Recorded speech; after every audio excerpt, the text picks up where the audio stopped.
بسم اللہ الرحمن الرحیم۔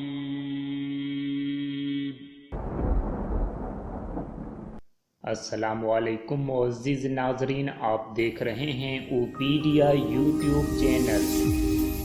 اڑتی پتنگ کتنی خوبصورت لگتی ہے نا؟ پتنگ جب آسمانوں میں اڑتی ہے، بلندیوں کو چھوتی ہے، ہوا کے سمندر میں موجیں مارتی ہے، بڑی پیاری لگتی ہے، سچ میں بڑی پیاری لگتی ہے۔ مگر یاد رکھنا دوست، یہ سب اس وقت تک ممکن ہے جب تک یہ ڈور سے جڑی ہوئی ہے۔ پتنگ اس وقت تک پتنگ کہلاتی ہے جب تک اس کی ڈور کاٹی نہ جائے۔ اے پتنگ، تو یہ مت بھول کہ تجھے کوئی ہاتھ اڑا رہے ہیں۔ تو اس لیے بلندیوں پر موجود ہو کیونکہ تم اپنی بنیاد سے جڑی ہوئی ہو۔ جہاز اس وقت تک جہاز کہلاتا ہے جب تک وہ رڈار کے ذریعے زمین سے جڑا رہتا ہے، خود کو ضابطۂ حیات سے کنیکٹ رکھتا ہے، ورنہ جہاز اور پتھر میں فرق ہی کیا ہے؟ چاہے اس سے آسمان نگل جائے یا زمین، یا پھر خلا کے لامحدود سفر میں غرق ہو جائے۔ ٹرین کتنی بھی اسپیڈ سے چلے، مگر جب تک وہ دو پٹڑیوں کے بیچ چلتی ہے اس وقت تک اپنی طاقت اور آزادی کا مظاہرہ کر سکتی ہے۔ فریڈم اور پاور ڈسپلن کے بغیر ممکن نہیں۔ پانی بہتا کس کو اچھا نہیں لگتا؟ سب کو اچھا لگتا ہے۔ ندی تب ہی خوبصورت لگتی ہے جب وہ دو کناروں کے بیچ بہتی ہے۔ جس دن وہ ندی دو کناروں کو چھوڑ دیتی ہے پھر وہ سونامی اور سیلاب بن جاتی ہے۔ گھوڑا تب تک ہی اچھا لگتا ہے جب تک وہ لگام سے جڑا رہتا ہے۔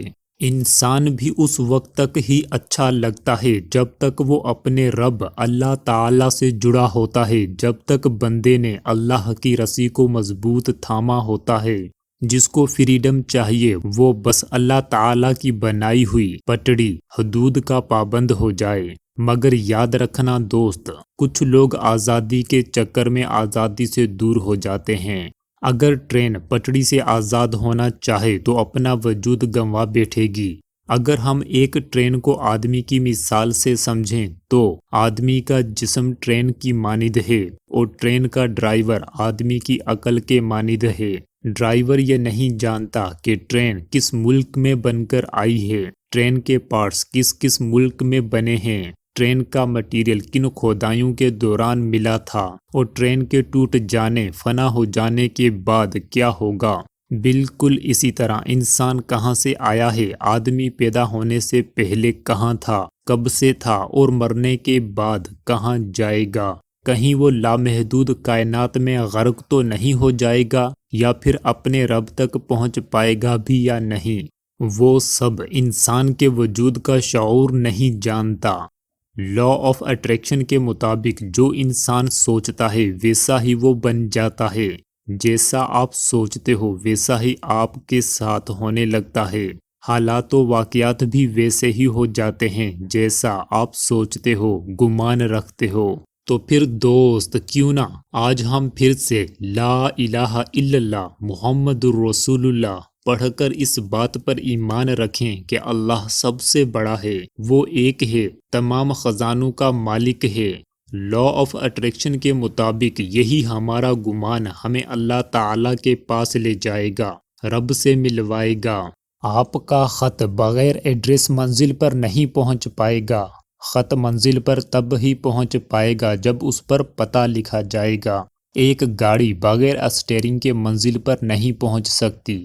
آپ فٹ بال بغیر گول پوسٹ کے نہیں کھیل سکتے۔ بالکل اسی طرح انسان بغیر ایمان اپنے رب تک نہیں پہنچ سکتا۔ ہمیں اللہ تعالی سے جس ہستی نے روشناس کروایا ہے اس کی اطاعت بھی لازمی ہے میرے دوست۔ فٹنس ایکسپرٹس کے مطابق صحت مند زندگی کے لیے ہر شخص کو روزانہ 1 گھنٹہ ایکسرسائز لازمی کرنی چاہیے۔ ہر شخص کو دن میں کچھ کام ایسے ضرور کرنے چاہیے جنہیں وہ مکمل کرے۔ اگر غور بینی سے دیکھا جائے تو یہ تمام عناصر نماز میں موجود ہیں۔ پورے دن میں ٹوٹل فرض نماز کی رکعات تو 17 ہے دوست۔ ہر کام میں کچھ ٹائم کے بعد بریک لی جاتی ہے۔ بریک سے آدمی کی پرفارمنس بڑھتی ہے نہ کہ گھٹتی ہے۔ بالکل اسی طرح نماز کی بریک سے انسانی ذہن اور جسم کی پرفارمنس بڑھتی ہے۔ اے میرے دوست، نماز پڑھنے سے اللہ تعالیٰ کا کوئی فائدہ نہیں ہوتا، بلکہ آپ کو دنیاوی اور اخروی لامحدود فائدے ملتے ہیں۔ نماز، جی ہاں، نماز پر پہلے سے ہی 2 زبردست ویڈیوز بنائی جا چکی ہیں۔ جس نے وہ ویڈیوز نہیں دیکھی اس نے کچھ نہیں دیکھا۔ تیسرے نمبر پر ہے زکوٰۃ۔ شاید کوئی یہ سمجھے کہ مال و دولت بانٹنے سے کم ہوتا ہے۔ دوست، اگر آپ یہ سمجھتے ہو تو آپ بالکل غلط ہو۔ سائنس اس چیز کو پروو کر چکی ہے کہ بانٹنے اور تقسیم کرنے سے مال بڑھتا ہے۔ شاید آپ کو لگ رہا ہو جھوٹ۔ آپ میری بات کو مزید غور سے سنیے۔ اب جو میں بتانے جا رہا ہوں وہ سب جان کر آپ بھی یقین کرنے پر مجبور ہو جاؤ گے۔ آپ کچھ خریدنے جاتے ہو، جب آپ بارگیننگ کرنے کے بعد 10 روپے کم پے کرتے ہو، سائنس کے مطابق آپ 10 روپے بچا کر سارا دن غریب محسوس کرتے ہو۔ آپ کی سوچ محرومیوں کا شکار ہو جاتی ہے، مگر جب آپ کچھ خریدنے کے بعد 10 روپے فالتو دیتے ہو تو سارا دن آپ امیر محسوس کرتے ہو۔ آپ کی سوچ، احساسات اور جذبات کشادے ہوتے ہیں۔ لوگ یہ سمجھتے ہیں کہ آپ امیر اور دولت مند ہو، اسی لیے 10 روپے زیادہ پے کرتے ہو۔ آپ کو اللہ کے قانون سے دولت کے مواقع بھی زیادہ ملتے ہیں۔ زکوٰۃ دینے سے دولت کبھی کم نہیں ہوتی بلکہ کئی گنا بڑھ کر واپس لوٹتی ہے۔ صرف دولت ہی نہیں، آپ کے پاس جو کچھ بھی ہے آپ اسے بانٹنا شروع کر دیں، وہ بڑھتا جائے گا، اس میں برکت آتی چلی جائے گی۔ کیا آپ کو پتہ ہے دوست، اس وقت دنیا میں زیادہ لوگ بھوک کی وجہ سے نہیں مرتے بلکہ زیادہ کھانے سے مر رہے ہیں۔ اسی ایک بات سے روزے کی اہمیت اور اللہ تعالیٰ کے فرض کردہ ارکان کی اہمیت کا اندازہ لگایا جا سکتا ہے۔ اللہ تعالیٰ نے جو بھی چیزیں فرض کی ہیں وہ سب ہم انسانوں کے فائدے کے لیے ہیں۔ انسانی جسم میں جتنے بھی خطرناک بیکٹیریاز ہوتے ہیں، روزے کی بھوک کی وجہ سے وہ سب مر جاتے ہیں۔ ہمارا جسم روزے کی بھوک کی وجہ سے جسم میں موجود بیکٹیریاز کو کھانا شروع کر دیتا ہے۔ کہتے ہیں کہ جب ہم لوگ زیادہ کھانا کھاتے ہیں تو ہمارے دماغ میں موجود خون پیٹ میں جا کر کھانا ہضم کرنا شروع کر دیتا ہے۔ زیادہ کھانا کھا کر آدمی کو نیند آنا شروع ہو جاتی ہے، اس کا کام کرنے کو دل نہیں کرتا، مگر روزے کی حالت میں ہمارا دماغی خون 100% دماغ میں رہ کر دماغ کے لیے کام کرتا ہے، اور 30 دن تک یہ دماغ کی عادت میں شامل ہو جاتا ہے، جس سے دماغ تیز ہوتا ہے، صحت اچھی ہوتی ہے۔ روزہ جہنم کی آگ سے ڈھال ہے اور تمام بیماریوں سے پاک کرتا ہے۔ اسلام کا 5واں رکن ہے حج۔ لبيك اللهم لبيك لبيك لا شريك لك لبيك إن الحمد والنعمة لك والملك لا شريك لك۔ جب کوئی بھی انسان حج کا یہ منظر دیکھتا ہے تو وہ تعجب میں تو ضرور پڑتا ہوگا۔ وہ شخص جس کے پاس دولت، شہرت، پیسہ، جائیداد اور دنیا کی تمام آسائشیں موجود ہیں، لیکن پھر بھی اس کے پاس کچھ تو کم ہے جس کی وجہ سے وہ کعبے کا رخ کرتا ہے۔